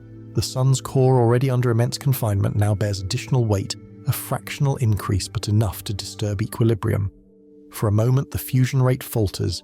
Internal balance wavers as radiation pressure dips and gravity overtakes it. The core contracts by less than 1% of its radius, but in stellar dynamics, such contraction is catastrophic. Temperature rises exponentially with compression, then fusion surges back stronger than before. The star breathes inward, then releases, expanding. It becomes momentarily brighter, a pulse that would outshine every other star in the night sky, visible across thousands of light years. Scientists describe this phenomenon as a core pressure rebound. It is not an explosion, but a recalibration, energy redistributed, equilibrium re-established at higher intensity. For a brief period, the sun acts as though rejuvenated. Hydrogen from the absorbed sphere mixes into its convection zone, feeding the furnace that had once seemed endless. Spectral analysis would show subtle shifts in emission lines, proof of hydrogen enrichment, evidence of absorption complete. In terms of physics, the event mirrors a planetary collision scaled to stellar magnitude. When two planets collide, their mantles liquefy, their cores fuse, and the remnant stabilizes as a single larger world.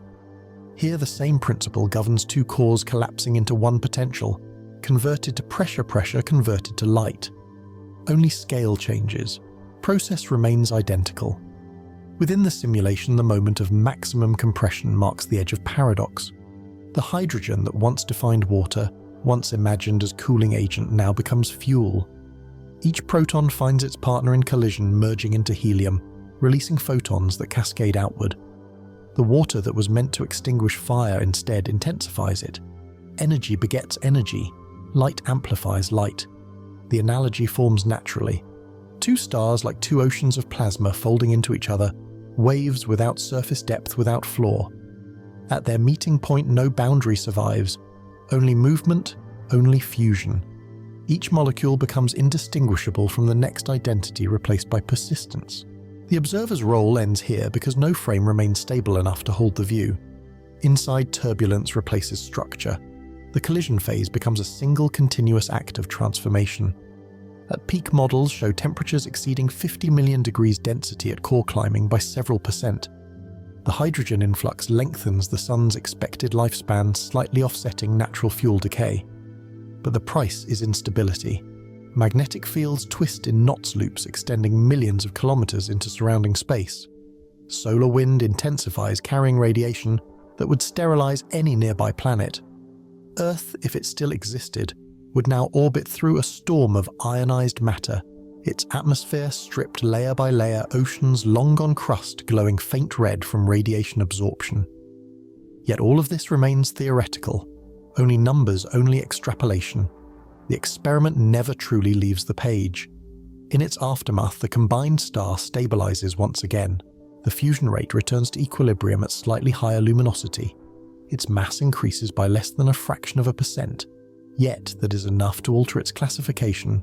A star reborn not by collapse, but by ingestion. The water sphere vanishes entirely, its identity diffused into the continuum of light.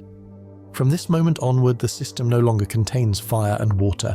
It contains only plasma, energy, gravity, and time. The simulation records the final frame radiation pressure, restored thermal equilibrium, constant magnetic flux normalized. There is no sound, no remnant, no explosion, only a wider glow. Two histories combined into one brightness, one continuity. At human scale, such collision is unimaginable.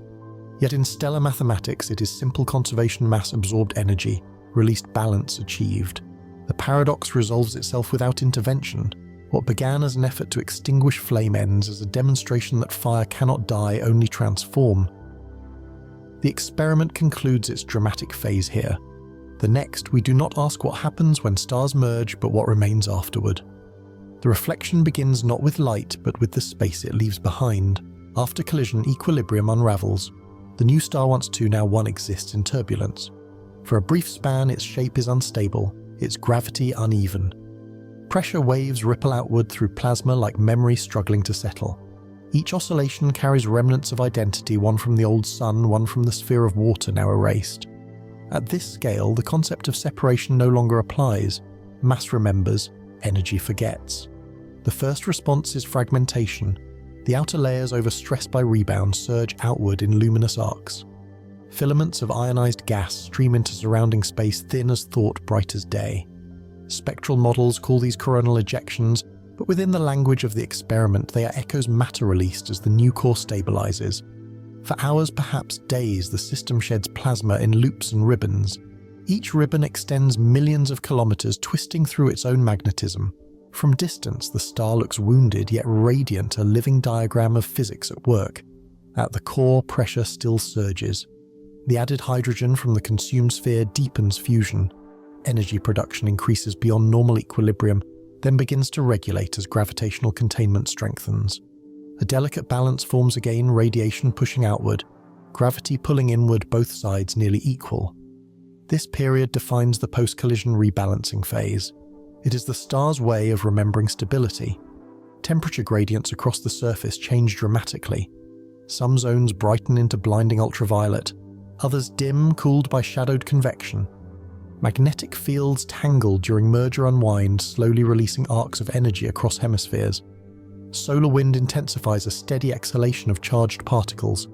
This outflow drifts through the void, marking the extent of the new star's reach. Every planet, every body within range now feels that breath. It is not destruction, only the new normal of light. For observers, if any remained, the star would seem to flicker. Luminosity oscillates, peaking, falling, then stabilizing again at a slightly higher constant. Measurements would record the change. Total radiative output increased by roughly 2%, surface temperature raised marginally. To most instruments, this appears as growth. To the star itself, it is memory settling into permanence. The analogy stands clear. Two seas colliding become one tide, their waves no longer distinct, their rhythm continuous. The aftermath is not explosion but assimilation. Every fragment drawn out by impact returns inward over time. Gravitational pull ensures nothing truly escapes. The ejected plasma cools, condenses, falls back in arcs, each loop a closed circuit of energy and matter. The universe wastes nothing, even turbulence becomes return. Over longer scales, these returning fragments form a new corona. Their descent heats the outer layers, maintaining luminosity long after equilibrium should have dimmed. The cycle extends the star's lifetime slightly, granting centuries of radiance before balance resumes. This feedback, a continuous trade between loss and retrieval, illustrates the resilience of stellar systems. Destruction is never final. It becomes part of continuity. In the depths deeper than any measure could reach, the core continues its quiet negotiation. Density remains immense but no longer chaotic. Hydrogen burning resumes in a stable sequence. Fusion rate slows to equilibrium, converting protons into helium at predictable intervals. Thermal energy migrates outward in convective waves, sustaining surface brilliance. The sun has consumed its mirror and now burns with steadier grace. Mathematically, this is described as post-merger damping. Each fluctuation in energy output diminishes exponentially until the system's potential stabilizes. Gravitational fields reshape, settling into a single symmetrical well. Planets that remain, if any survived orbital disruption, find new courses farther out, slower, colder. The solar system expands to accommodate its stronger center. For a while, chaos rules, but even chaos obeys gravity. Orbits distort, then align. Trajectories once unstable find new resonance around the brightened core. It is the physics of forgiveness systems correcting themselves through motion. Within simulation parameters, the collision leaves faint gravitational ripples, waves spreading through space-time itself. Each carries information about the event, total mass duration asymmetry of merger. Such waves fade, quickly lost in cosmic background. Yet their existence marks confirmation that transformation occurred. The universe acknowledges its own turbulence through faint vibration. From reflective distance, one could interpret the aftermath differently. Perhaps not as violence, but as completion. Two energies meant to oppose fire and water found resolution in union. The paradox that began the experiment dissolves. The attempt to extinguish flame led instead to its perfection. Within physical law, no contradiction remains. Water, when reduced to hydrogen, was always part of the sun. And so the hypothesis closes itself. No greater intervention is required. The fire persists slightly, brighter, marginally altered, infinitely the same. Every force that sought to balance it now belongs to it. Every failure becomes equilibrium, the reflection follows. In cosmic terms, there is no catastrophe, only continuity. Fragmentation leads to recombination. Collapse leads to radiance. Where mass increases, time extends. The star's half-life stretches into ages beyond comprehension. No observer will witness its final cooling because observation itself will fade first. If the sequence were condensed into one image, it would appear as calm a sphere of steady light suspended in endless dark. No evidence of collision, no trace of violence, only smooth radiation across spectrum pressure, constant symmetry restored. It would seem to any distant eye as though nothing ever happened. But within layers still carry scars of heat, traces of the moment they became one. The simulation records its closing note: luminosity stable, core pressure nominal, outer layers restructured, no residual fragments detected. A universe that once held two centers now holds one radiant indivisible. When equilibrium finally returns to the new star, the balance of gravity across the system does not. A single equation changes and the solar system begins to shift. The star's mass has increased, its field has deepened. Orbits once stable for billions of years drift from precision into slow chaos. The first effect emerges near the center. Mercury's path bends its perihelion, drawn closer, each orbit shorter by seconds. Venus follows its equilibrium, collapsing into resonance with the sun's stronger pull. The balance of harmonics that once defined the inner system fractures. Every planet becomes a test particle, recalculating its place in an altered field. For Earth, the disturbance grows catastrophic. With the oceans gone and the atmosphere thinned, only its mass and orbit remain to define it. But the sun it circles has changed. The gravitational center has shifted by fractions of a percent, enough to push resonance outward. Earth's velocity, once tuned perfectly to the sun's pull, now mismatches. Day by day, the orbit elongates, then begins to spiral away. At first, the change is imperceptible, a second longer per revolution, then minutes, then hours. Across centuries, distance increases. The blue planet drifts outward through widening cold. The effect resembles detachment, not explosion, not rejection, simply loss of coherence. The new star no longer holds Earth within the same harmonic chain. Light still reaches it, but fainter now, scattered across a broader arc. What remains of the planet grows dim, its crust cooling under thin light. No oceans, no clouds, only a shell of minerals radiating the memory of heat. In orbital simulations, this drift accelerates. Once outside the stable zone, Earth encounters gravitational influence from Jupiter, now slightly displaced by the merger's recoil. A small resonance amplifies into migration. The planet's path distorts, pulled between two centers that no longer share perfect alignment. Over millennia, trajectory becomes unpredictable, a long curve toward the outer system, a slow escape from the sun that once sustained it. The solar system itself becomes unrecognizable. Asteroids scatter, planetary rings stretch and break. Tidal forces between the merged sun and its debris create streams of vaporized matter, crossing space like glowing filaments. The balance that held for ages dissolves into new geometry, and yet within that geometry order reappears. Every particle finds a new orbit. Every curve becomes another path. Gravitation, though altered, never ends. It only redraws the map. If one could stand within this epoch, if a human voice could still exist to describe it, there would be no sound, only drifting motion. The sky would hold a single larger sun burning pale gold, its corona stretched like a wound of light, and somewhere beyond its reach the pale dot of Earth fading from view, frozen silent, released. From the silence that follows motion, the record resumes. The collision is over. Gravitation has found its new symmetry. Fragments have settled into orbits that no longer resemble the ones we knew. And Earth, its oceans gone, its course adrift, has left the balance that once bound it to the sun.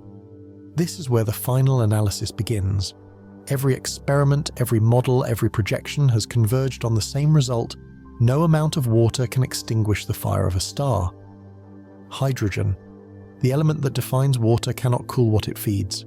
In every scenario, small sample planetary ocean or stellar sphere H2O disassembles under heat, releasing hydrogen into the very process it was meant to end. The paradox remains absolute. The coolant becomes fuel. The principle is simple, universal, and indifferent. Fusion, once ignited, is self-sustaining as long as hydrogen remains. Each atom, forced into proximity by gravity, merges into helium, releasing energy greater than what binds it. The ratio defines the star's persistence. 1 part mass converts to nearly 0.1% energy per fusion cycle. That fraction seems small, yet over solar scales it equals the total radiance of life itself. It means that for every moment of light reaching a planet, an infinitesimal part of the sun has ceased to exist, and yet through that loss, it continues to burn. The data confirms what the experiment implied. Adding water does not alter the equation, it extends it. The infusion of hydrogen increases reaction potential by microscopic degrees. Each droplet contributes not to extinction, but to renewal. To cool a fusion core, one would need to reverse its gravity to disperse pressure faster than nuclear rates can replenish it. No known mechanism, physical or theoretical, can achieve that. Energy bound at stellar scale cannot be undone by chemistry, because chemistry itself arises from that energy. The hierarchy is irreversible. Measured by numbers, the entire oceanic mass of Earth equals only 0.02% of the planet's total weight, and Earth itself is 1/300,000th the mass of the Sun. Combined all terrestrial water equals less than 1/10,000,000th of the star's composition. Even if every molecule were delivered intact, it would change nothing measurable. The Sun's fusion rate would rise for an instant, then normalize. Thermal pressure would restore equilibrium. From a cosmic viewpoint, the act would not even register. Light would continue unbroken, as if the gesture never occurred. What these experiments demonstrate is not futility, but proportion. They reveal how small intervention becomes against fundamental scale. Hydrogen fusion operates in regimes beyond resistance temperature and density, where matter ceases to behave as matter. At such extremes, water, rock, gas, and life are indistinguishable. All dissolve into plasma, and plasma obeys only gravity and heat. In that domain, even the concept of extinguishing loses meaning. There is no fire to put out, only energy rearranging itself into endurance. If one were to graph the outcomes, energy gained versus mass delivered, the curve would flatten into asymptote. Each increase in water mass yields less response until effect vanishes entirely. No threshold of addition reverses direction. The curve never declines, it only plateaus. That is the definition of permanence, when input no longer changes output, when process sustains itself despite interference. In stellar physics, permanence is illusion made stable by scale. It is the closest thing to immortality nature allows. The reflection then shifts inward. Our entire history of inquiry rests on the assumption that systems can be altered, that with enough energy or design, any balance can be redefined. The Sun refutes that premise. It shows that some processes cannot be undone, only observed. Its persistence is not defiance, but function. The fusion core is not alive yet, it behaves as if it refuses to die. It consumes, releases, and rebuilds in a single motion, erasing the boundary between cause and effect. We call that balance fire, but it is closer to recursion, the universe folding energy back into itself. At the end of all models, a single statement remains. Fusion cannot be quenched by hydrogen. Water cannot end the source of its own creation. Every attempt to do so only strengthens the original equation. Thus, the experiment ends where it began, with a question reversed. We sought the limit of fire but found none. We looked for the point where cooling becomes extinction and discovered that cooling only delays transformation. The system restores itself again and again because it must. That is the meaning of stability, not stillness, but infinite adaptation. From the collision of oceans and stars, one conclusion holds. The sun is not a flame that can be doused, nor a machine that can be stopped. It is a cycle, self-fed, self-balanced, immune to intention. Every element we tried to use against it was already part of its nature. The data has reached its final state, but the question lingers. Every hypothesis has been tested, every variation measured, yet the conclusion resists closure. It is the oldest pattern in the universe. The attempt to control energy becomes energy itself. To stop the flame, we supply it with air. To silence motion, we introduce more force. To quench the sun, we offer it water, and in doing so, return hydrogen to its origin. The paradox is not limited to stars, it defines existence. Each act of correction extends the cycle. Each attempt at stillness creates new motion. Entropy does not resist, it incorporates. This is how equilibrium hides not as absence, but as inclusion of everything that tries to erase it. In human terms, it sounds almost moral, but the universe is not moral, it is recursive. Cause and effect are one continuous loop turning without judgment. The same physics that burns within the sun burns within thought, a small invisible fusion consuming doubt to create understanding, releasing warmth that we call insight. And like the sun, that process never stops. It only changes form. Imagine again that impossible gesture, Earth stripped of ocean, pouring all its water toward the star. An act of surrender so vast it defies intention. Yet the result is the same as before. The fire grows brighter, not weaker. The system answers not with destruction, but absorption. The paradox completes itself perfectly. In this light, the universe no longer appears as conflict, but as reflection. There is no war between fire and water, only transformation. Hydrogen is the thread that binds them, one phase cold, one phase luminous. Between them lies no opposition, only sequence. That is why the experiment could never fail or succeed, it could only reveal continuity. Every scale repeats the same truth. Planets seek balance, but their motion maintains imbalance. Civilizations build order, but their progress accelerates entropy. Even consciousness in its search for meaning creates new uncertainty. Every system preserves itself through what appears as contradiction. Each desperate attempt to stop decay becomes part of the mechanism that sustains it, and so each answer adds fuel to the question. This is not futility, it is design. If the sun could speak, it would not describe its fire as hunger but as balance, a steady reconciliation between pressure and release. It does not burn to destroy, it burns to remain. Its radiance is not effort but consequence. It does nothing but exist, and that existence becomes everything we perceive. Human ambition, by contrast, always seeks reversal. We long to cool what burns, to still what moves, to grasp what flows. But the cosmos does not share that desire. It moves endlessly toward balance by permitting imbalance. The more we resist, the more it includes our resistance. The gesture of opposition becomes participation. It is here that the paradox turns inward. The sun, in all its indifference, mirrors the structure of the mind that studies it. We too generate heat by compression, ideas collapsing into clarity. We too radiate thought until exhaustion restores silence. And like the sun, we cannot extinguish that process. We can only rest within it. Perhaps this is what the experiment has truly measured, not the limits of fusion, but the limits of control. In this final interpretation, science and philosophy converge. The equations of energy become metaphors of existence. Each element in the model, mass density reaction, translates into motion consequence persistence. There is no victory, only understanding. The purpose of the question was never to stop the star, but to recognize why it cannot be stopped. The analogy completes the cycle. Every desperate solution adds fuel to the very problem it seeks to resolve. Every act of cooling strengthens the fire it resists. Every question deepens the mystery it touches. And so the conclusion is quiet. The sun remains not triumphant but constant. Its paradox is its peace. It burns because it can, and it endures because it must. The experiment ends in that stillness, not with failure, not with success, but with comprehension.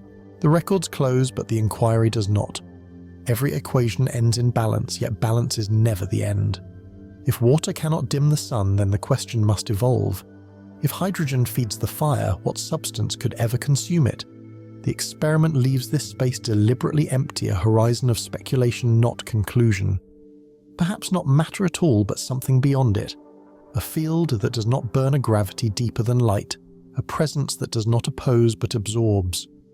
Black holes come to mind, objects where density transcends description, where fusion and heat have no meaning. In their cores, energy curves back upon itself, not extinguished but folded into silence. Could such singularities be the universe's true extinguishers, the only entities capable of swallowing a star? Or perhaps the answer is closer, quieter. Maybe no external agent is needed. Maybe every star carries its own ending inside a slow collapse, already written into its light. So the bridge remains open. If water is not enough, what else could we offer the sun? What force, what element, what idea could turn radiance back into rest? Everything has slowed. The equations have stilled. The last fragments of light drift through the dark, searching for nothing. The sun continues to burn, not in defiance, not in hunger, but in balance. It has always been that way. We began with a question: could water, the element of life, quiet the fire that gives it meaning? Every answer returned the same reflection, that nothing truly ends it, only changes its form. The ocean became vapor, the vapor became hydrogen, and the hydrogen became light again. What we tried to cool was never separate from what we are. Now the experiment rests, the numbers fade from the screen. Pressure, mass, radiation, all constant, all calm. The great system breathes again, slower, deeper, quieter. If you listen long enough, you can almost feel it, a low hum beneath existence, the steady exhalation of energy returning home. The scale recedes.